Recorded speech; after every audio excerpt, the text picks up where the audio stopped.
Hello everybody, Twitch Nitro here, and welcome back to this map making episode 2, where I am attempting to speed build this map and record the progress and all that kind of jazz and things.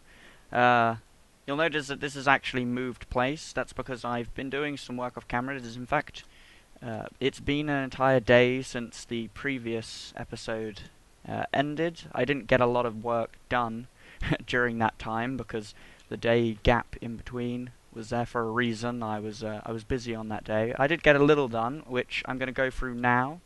This is probably going to be the last episode, hopefully. I'll have everything done by the end of this, and yeah. So I've moved the actual arena now. This isn't it. This is just a copy.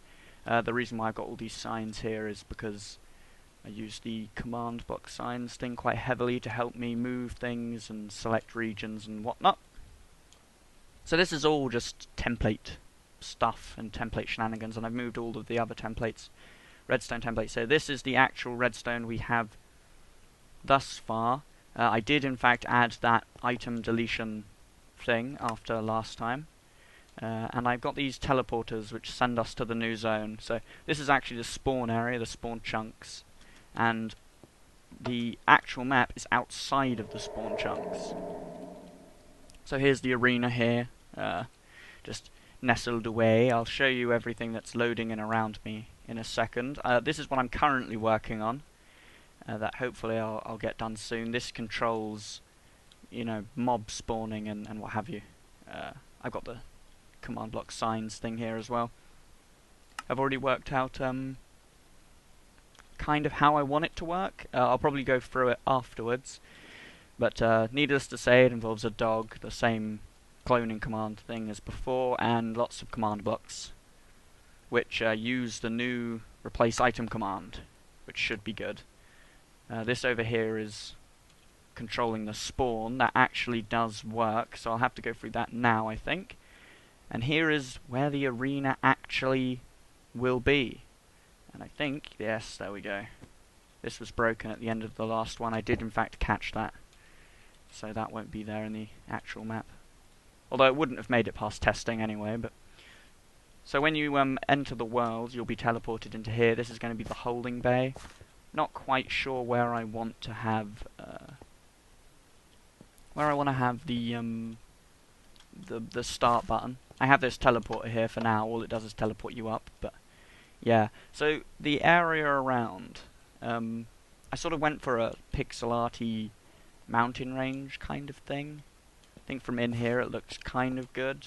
It's just really to surround it, give there, something else to look at. And then of course when you die you get teleported up here so you can watch the game. I don't think you can see any of the underneath area. No, you can't. Good, good. There's some blue on the corners, but I don't mind about that. Right, so the spawn thing. You probably saw the signs before. I've decided to go with them actually spawning around the side. If we pick up barriers, you'll see that players can't walk there because I put barriers at the bottom layer. That stops players just sort of leaving where they get detected for, equipment and stuff. So they can't leave the equipment area. But when the zombies spawn in, they spawn in inside this block, and their head is outside of a block, so they can still see and track the player, so they can just walk out of the block. Fairly easy. The spawning actually happens pretty much around the entire thing. There's like multiple spawn sections which have been depicted. So what I'm going to do is I'm going to spawn the actual mobs in like a cage like this. And then I'm going to equip them with the various armaments depending on what the difficulty level is. And then from that box they're going to get spread teleported into here, which is actually on sort of site and whatnot.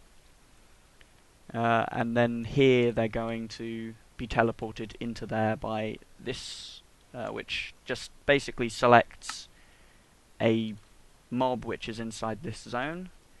It selects the furthest mob away actually, so it starts with the furthest away, and then it teleports it to a sort of random area inside here. So hopefully that'll all work, but really to test this thing properly, we're going to need to get this thing to work properly. And once these two things are all working properly, hopefully I shall get a single-player test done in this episode. So I'm going to go back to working and tinkering, and I will be right back. Bye. Alright, so we are so close, I can almost taste the end of the map. I'm getting that exciting feeling in the pit of my stomach when everything starts coming together and actually starts, working and making a map that sort of does stuff. So, let's see, I've abandoned some ideas. Before I wanted the replace item command to randomize what the mobs were wearing. Now I've just got sort of this system for it. I'm spawning a bunch of zombies and skeletons, respectively, using spawners as the randomization for them. I meant to actually break that. There we go. Let's get rid of that. That's just horrible. What do I have in my copy and paste? It isn't killing all of the entities. So what will happen is, in the spawn chunk area, there'll be a constant top level, a sort of pool of zombies and skeletons that can be taken from. And over here I have the device that controls that. It all starts and is focused around a wolf that will sit inside this cage. Let's turn down the hostile mobs because I can't be bothered to listen to them. So this clock will be running that will give a score value to a wolf. And I've got 3 different score values, one here, and one here, which is running against the wolf. One controls when it needs to summon another wolf, and I'll explain why in a second. One which controls the actual teleportation of one of the skeletons and 2 of the zombies from here into another holding area, which is actually at the arena. And then another one here, which is going to control... I can't remember, what's this controlling? Oh, right. It's a timer for this device here. And this device controls the secondary holding area. So these are sort of the primary pools that will just have a bunch of zombies and skeletons in them. There's only going to be 80 entities here at any given time. So while you're in the spawn chunks, they could have the option of lagging you, but luckily they don't really lag you at all when you're over here, and because they're in the spawn chunks and the server is still loading the spawn chunks, it's not lagging my client, you see, but it could lag the server, but luckily it doesn't because it's only 80 entities, so it's hardly a problem, so it shouldn't pose a problem on multiplayer servers. So this is the second pool kind of thing. This is the holding cell. So if the other 2 are called the pool, this can be called the holding cell. And it'll teleport some of them over to here. And then the holding cell randomly teleports them to the spawn points. So it will select 10 of the entities in here every time it tries to do it. So it may be empty when it tries, it may be full, it may have 100 entities, but it can only select 10 of them. And that will pulse relatively quickly. And it will teleport them somewhere around the edge in a relatively random sort of way. So going into how the difficulty scales, if I go back here. So I mentioned that it spawns another wolf. Oh dear, that was my Steam, I apologise. I think that's the first ever interruption I've had during a video recording. Usually I turn everything off. Wow, cool. First time for everything. Yeah, the second wolf that gets summoned here then also gets a scoreboard ran against it. So whenever a teleport command is ran to put these into the holding cell, it gets run twice. So instead of taking 1 skeleton and 2 zombies, you get 2 skeletons and 2 random zombies sent over. And of course every time they're sent over, the pool replenishes itself. And this continues to increase, well, theoretically indefinitely. The server will crash, obviously, at some point. So the limit really is this device here, but as I said, it's going to be pulsing quite quickly. So there could be anywhere up to, very easily, if you've survived a very, very long time, up to 100 different mobs. And by then I assume everyone will be dead, so I doubt anyone is pro enough, really. Unless, of course, they get an exploit. Somehow exploit the map. But there shouldn't be at the end. Although, you know, you always overlook things. So yeah, that's how I'm working with that. Currently, I'm just sort of piecing it all into each other.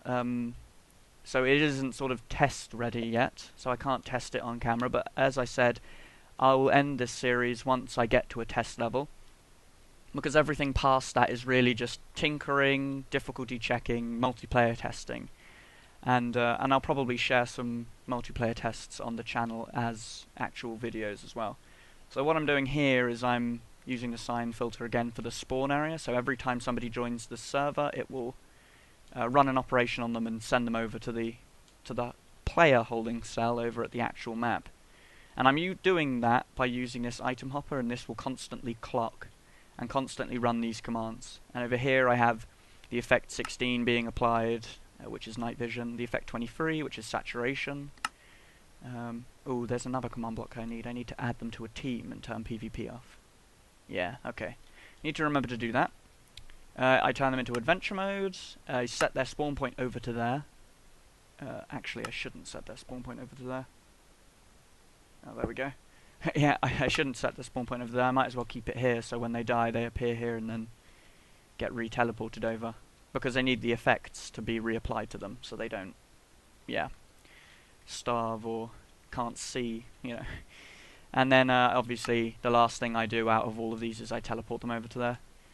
So I'm gonna get to work patching all of this together, getting this to correctly see this, get the teleportation things set up, and then we'll have a little bit of a test, and I guess I'll call this the end of the episode. Well, wow, we're almost there. Okay, I'll be right back.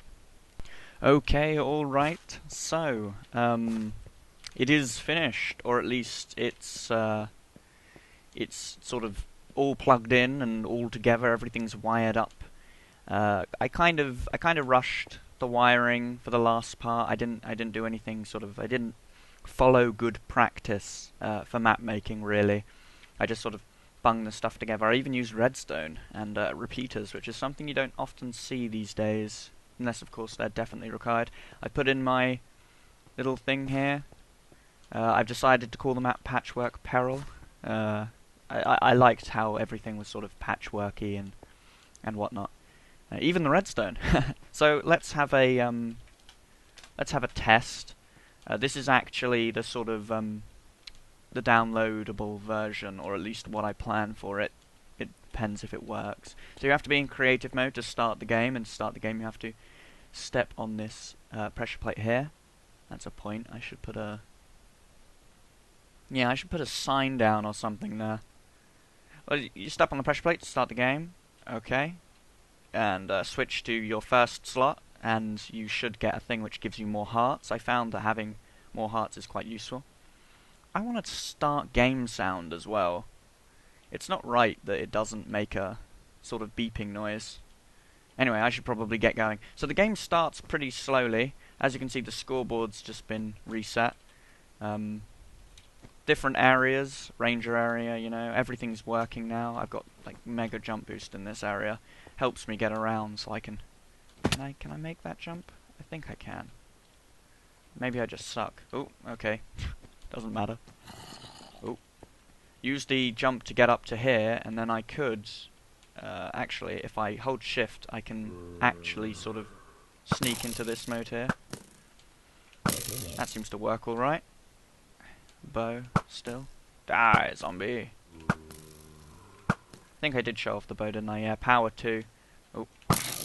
In fact, actually, I just sawed you to death by going over to there. Oh. I've moved into a different thing. Oh. You'll be killed easily. So this is the blindness area. You get a pretty good sword, but that's it.